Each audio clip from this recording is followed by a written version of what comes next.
مستقل ایک دلیل ہونی چاہیے. پھر اجتماعی طور پر دعا مانگنا، اس پر بھی ایک مستقل دلیل ہونی چاہیے. پھر ہاتھ اٹھا کر دعا مانگنا، اس پر بھی ایک مستقل دلیل ہونی چاہیے. اس لیے کہ دعا کرنا یہ عبادت، اجتماعی طور پر دعا کرنا یہ الگ سے ایک عبادت، اور ہاتھ اٹھا کر کے دعا کرنا یہ الگ سے ایک عبادت ہے. لہذا یہ تینوں طریقے عبادت سے تعلق رکھتے ہیں، اور تینوں کے لیے مستقل الگ الگ دلیلیں چاہیے. ان تینوں کے اوپر الگ الگ سے قرآن و حدیث کی دلیل ہونی چاہیے. آدمی کو یہ اجازت نہیں کہ کہیں بھی اجتماعی طور پر دعا کرنے لگے، کہیں بھی ہاتھ اٹھا کر کے دعا کرنے لگے. جہاں پر نبی کریم صلی اللہ علیہ وسلم نے اجتماعی طور پر دعا کرنے کے لیے کہا ہے، آدمی وہیں پر اجتماعی طور پر دعا کرے، اور جہاں پر اللہ تبارک و تعالی نے ہاتھ اٹھا کر دعا کرنے کے لیے اپنے رسول کے ذریعے ہمیں بتایا ہے، ہم وہیں پر ہاتھ اٹھا کر دعا کریں گے. تو دعا ایک عبادت، اس کے لیے مستقل ایک دلیل. اجتماعی طور پر دعا کرنا یہ بھی عبادت، اس کے لیے الگ سے مستقل ایک دلیل. ہاتھ اٹھا کر دعا کرنا یہ الگ سے ایک عبادت، اس پر مستقل الگ سے ایک دلیل ہونی چاہیے. یہ مطلب ہے توقیف کا. تمام عبادات توقیفی ہیں، اس کا یہی مفہوم ہے.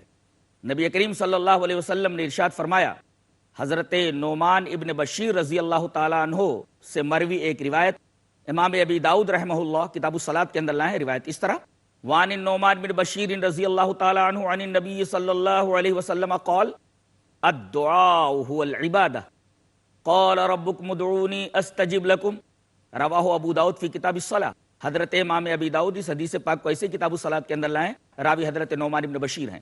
حضرت نعمان ابن بشیر رضی اللہ تعالیٰ عنہ فرماتے ہیں کہ نبی کریم صلی اللہ علیہ وسلم نے ارشاد فرمایا کہ دعا عبادت ہے. الدعاء هو العبادہ، دعا عبادت ہی ہے. اور اس پر نبی کریم صلی اللہ علیہ وسلم نے سورہ مومن کی وہ آیت پیش کی، وقال ربکم ادعونی استجب لکم. گویا کہ قرآن حکیم کی آیت جو سورہ مومن کی ہے اس سے بھی معلوم ہوا کہ دعا عبادت ہے. اور ابو داؤد شریف کے اندر نعمان ابن بشیر سے مروی نبی کریم صلی اللہ علیہ وسلم کی اس حدیث سے بھی معلوم ہوا کہ دعا عبادت ہے. دعا کا اور کیا مقام ہے شریعت کے اندر، آئیے اس کو تفصیل سے جان لے. اللہ کے رسول صلی اللہ علیہ وسلم نے ارشاد فرمایا، آدمی اللہ سے دعا کرتا ہے تو اس دعا کی قبولیت کا مکمل اختیار اللہ تبارک و تعالی کے اوپر ہوتا ہے. اگر وہ کسی کی دعا کو نہ قبول کرنا چاہے تو آدمی کسی بھی طریقے سے کسی اور جگہ سے اس دعا کو قبول نہیں کروا سکتا. ناظرین کرام، اس سے ایک بات یہ بھی معلوم ہوئی کہ کبھی کبھی اللہ تبارک و تعالی بندے کی دعا کو قبول نہیں کرتا، رد کر دیتا ہے. اس دائرے میں انبیاء کرام علیہم الصلاۃ والتسلیم بھی آ جاتے ہیں.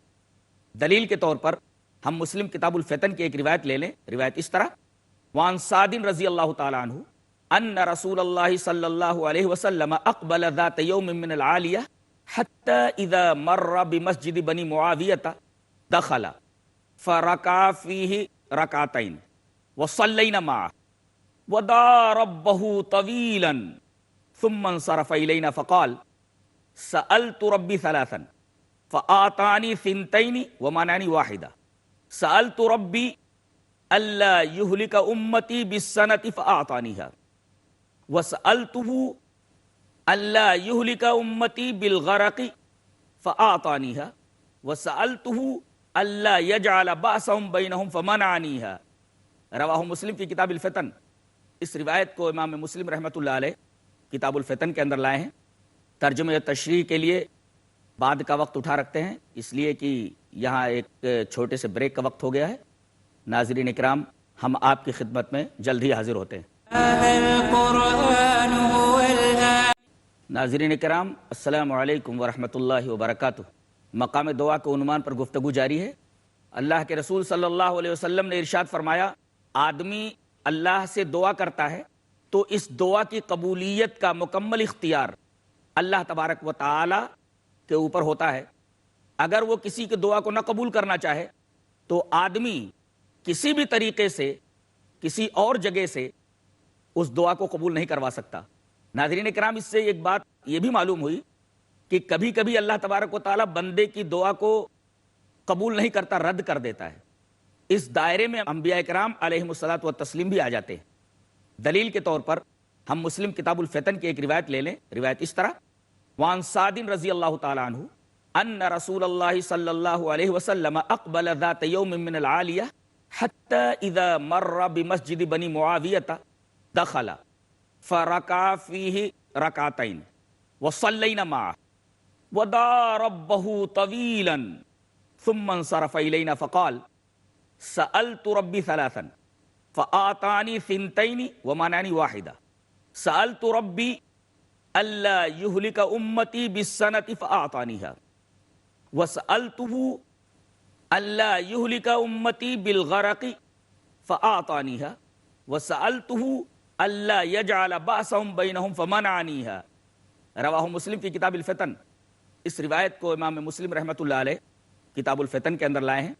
حضرت سعد فرماتے ہیں کہ رسول اللہ صلی اللہ علیہ وسلم ایک دن عالیہ سے آئے، یعنی مدینہ کے اوپری حصے سے، اور جب آپ کا گزر مسجد بنی معاویہ کے پاس سے ہوا تو آپ اس مسجد کے اندر داخل ہوئے اور آپ نے اس مسجد کے اندر 2 رکعتیں پڑھی. حضرت سعد فرماتے ہیں کہ ہم بھی نبی کریم صلی اللہ علیہ وسلم کے ساتھ تھے. ہم نے وہ 2 رکعت نماز آپ صلی اللہ علیہ وسلم کے ساتھ ہی ادا کی. اس کے بعد نبی کریم صلی اللہ علیہ وسلم نے لمبی دعا فرمائی. ودعا ربہ طویلا. نبی کریم صلی اللہ علیہ وسلم نے لمبی دعا فرمائی اور اس کے بعد ہماری طرف پلٹے. ثم انصرف الینا. پھر آپ ہماری طرف پلٹے اور آپ نے فرمایا میں نے اپنے رب سے اس لمبی دعا کے اندر 3 چیزیں مانگی تو میرے رب نے 2 چیزیں تو مجھے دے دی، یعنی 2 دعائیں میری قبول کر لی لیکن ایک دعا قبول نہیں کی.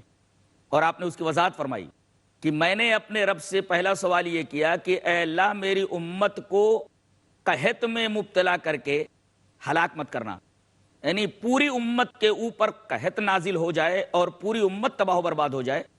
اے اللہ میری امت کو اس طریقے سے ہلاک مت کرنا.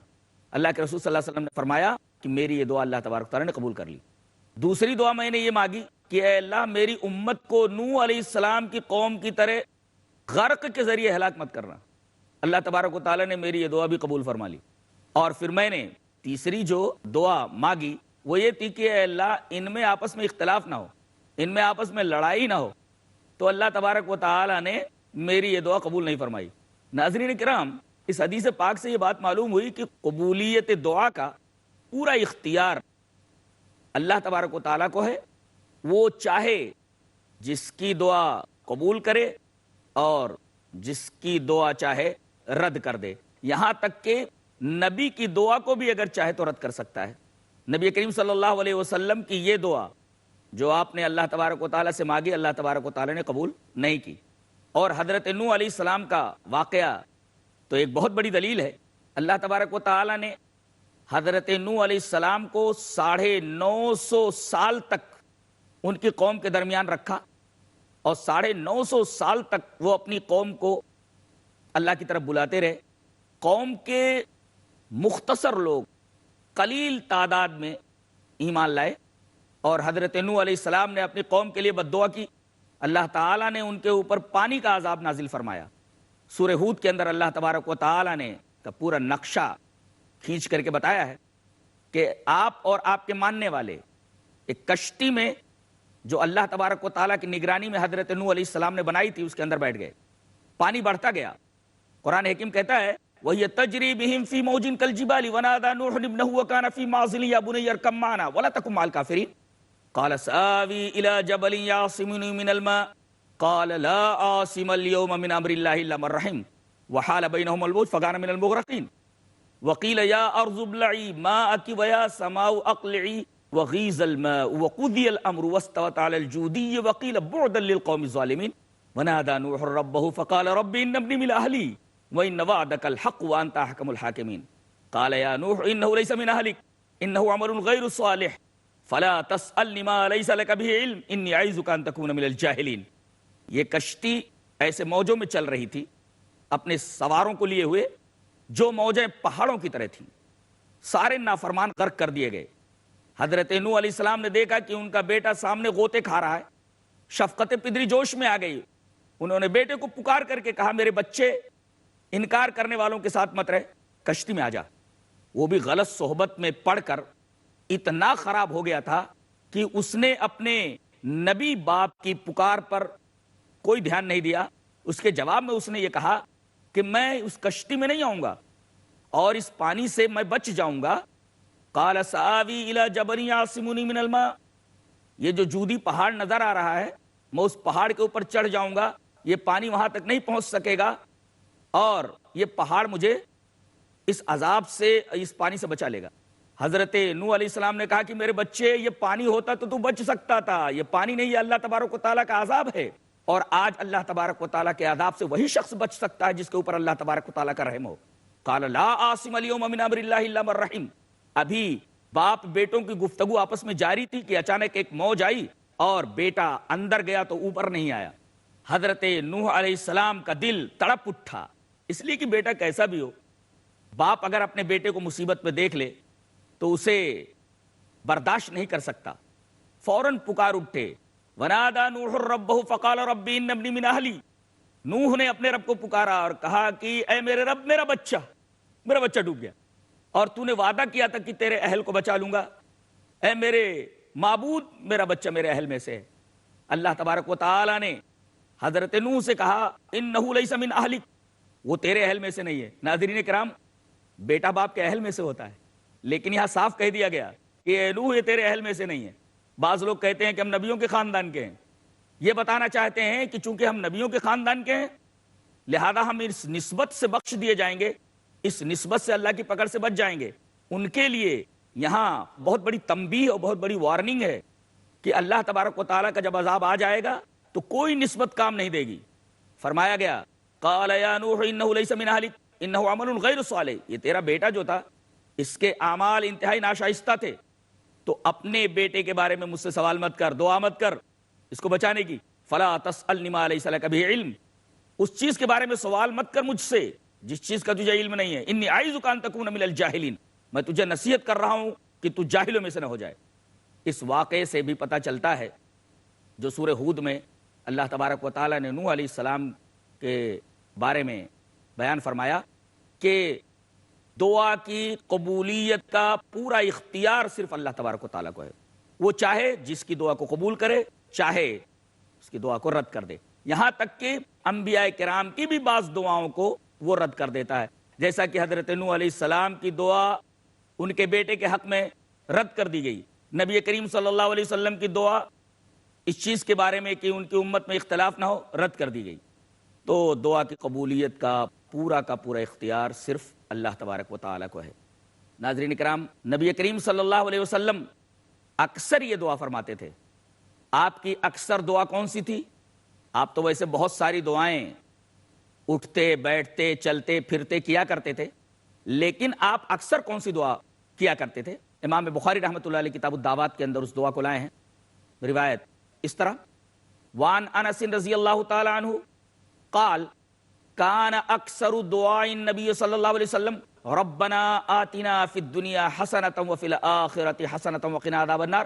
رواہ البخاری فی کتاب الدعوات. حضرت امام بخاری اس حدیث کو ایسے کتاب الدعوات کے اندر لائے، راوی حضرت انس ہے. حضرت انس رضی اللہ تعالیٰ عنہ فرماتے ہیں کہ نبی کریم صلی اللہ علیہ وسلم اکثر یہ دعا پڑھتے رہتے تھے، ربنا آتنا فی الدنیا حسنۃ وفی الآخرۃ حسنۃ وقنا عذاب النار. اے ہمارے رب، ہمیں دنیا میں بھی حسنہ عطا فرما اور آخرت کے اندر بھی حسنہ عطا فرما اور عذاب جہنم سے ہمیں محفوظ فرما. یہ حسنہ کیا ہوتا ہے؟ حسنہ کا مطلب ہوتا ہے ظاہری نیکیاں اور باطنی نیکیاں. ایسی نیکی جو ظاہری طور پر بھی اچھی ہو اور باطنی طور پر بھی اچھی ہو، ایسی ہر نیکی کو حسنہ کہا جاتا ہے. یہ نبی کریم صلی اللہ علیہ وسلم کی ایسی دعا تھی جو دعا آپ اکثر کیا کرتے تھے. حضرت ابو ہریرہ رضی اللہ تعالیٰ عنہ سے مروی ایک روایت ہے جسے امام ابن ماجہ رحمۃ اللہ علیہ کتاب العلم کے اندر لائے ہیں. وہ فرماتے ہیں کہ نبی کریم صلی اللہ علیہ وسلم یہ دعا بھی کیا کرتے تھے. حدیث اس طرح، وعن ابی ہریرہ رضی اللہ تعالیٰ عنہ قال کان من دعاء النبی صلی اللہ علیہ وسلم اللہم انی اعوذ بک من علم لا ينفع ومن دعاء لا يسمع ومن قلب لا يخشع ومن نفس لا تشبع. رواہ ابن ماجہ فی کتاب العلم. حضرت امام ابن ماجہ اس حدیث پاک کو ایسے کتاب العلم کے اندر لائے ہیں، راوی حضرت ابو ہریرہ رضی اللہ تعالیٰ عنہ ہیں. حضرت ابو ہریرہ رضی اللہ تعالیٰ عنہ فرماتے ہیں کہ نبی کریم صلی اللہ علیہ وسلم کی یہ دعا بھی ہوا کرتی تھی، آپ یہ دعا بھی مانگا کرتے تھے کہ اے اللہ میں تیری پناہ چاہتا ہوں ایسے علم سے جو علم نفع نہ دے۔ ناظرین کرام، اس پہلے ٹکڑے سے یہ معلوم ہوا کہ آدمی وہی علم سیکھے جس علم سے اسے کوئی دنیاوی فائدہ ہو یا دینی فائدہ ہو، خاص طور سے وہ علم حاصل کرے جس سے اس کے آخرت بنے اور آخرت میں وہ اللہ تبارک و تعالیٰ کے عذاب سے محفوظ رہے۔ تو سب سے پہلے آپ صلی اللہ علیہ وسلم نے وہ دعا مانگی، اے اللہ میں تیری پناہ چاہتا ہوں اس علم سے جو نفع نہ دے۔ پھر آپ نے یہ فرمایا وَمِن دُعَاءِ اللَّهِ يُسْمَعُ، اے اللہ میں تیری پناہ چاہتا ہوں اس دعا سے جو سنی نہ جائے۔ اے اللہ میں چاہتا ہوں کہ میں جو دعا تیرے حضور کروں میری ہر دعا تو سن لے۔ اور پھر آپ نے فرمایا اے اللہ میں اس دل سے پناہ چاہتا ہوں تیری جو دل ڈرے نہ، یعنی اے اللہ میرے دل میں اپنی خشیت فرما، ایسا دل مجھے عطا فرما جس دل کے اندر تیرا خوف ہو اور تیری خشیت ہو۔ اور پھر چوتھی چیز آپ نے اس حدیث پاک میں یہ مانگی وَمِن نَفْسٍ لَا تَشْبَعُ، اے اللہ میں تیری پناہ چاہتا ہوں اس نفس سے جو آسودہ نہ ہو۔ یہ چوتھا ٹکڑا بڑا عجیب و غریب ہے۔ ناظرین کرام، آج ہر انسان کو دیکھو سکون اور چین اس کی زندگی سے نکل چکا ہے، کروڑ پتی ہے وہ بھی پریشان ہے، لکھ پتی ہے وہ بھی پریشان ہے، متوسط درجے کا آدمی ہے وہ بھی پریشان ہے، غریب ہے وہ بھی پریشان ہے۔ نبی کریم صلی اللہ علیہ وسلم نے یہ دعا مانگی ہے کہ اللہ میں تیری پناہ چاہتا ہوں اس نفس سے جو آسودہ نہ ہو۔ تو آدمی اللہ تبارک و تعالیٰ سے نفس کی آسودگی مانگے، ورنہ انسان کا نفس تو یہ چاہتا ہے کہ مجھے ہر چیز دنیا کی مل جائے، لیکن ایسا نہیں ہوتا۔ آدمی کو دعا کرنی چاہیے کہ اللہ تبارک و تعالیٰ مجھے وہ نفس عطا فرما جو آسودہ ہونے والا ہو۔ ناظرین کرام، گفتگو اس موضوع کے اوپر جاری ہے۔ اس موضوع کے ساتھ ہم اگلے ایپیسوڈ کے اندر آپ کی خدمت میں پھر حاضر ہوتے ہیں۔ تب تک کے لیے اجازت دیں۔ السلام علیکم ورحمۃ اللہ وبرکاتہ۔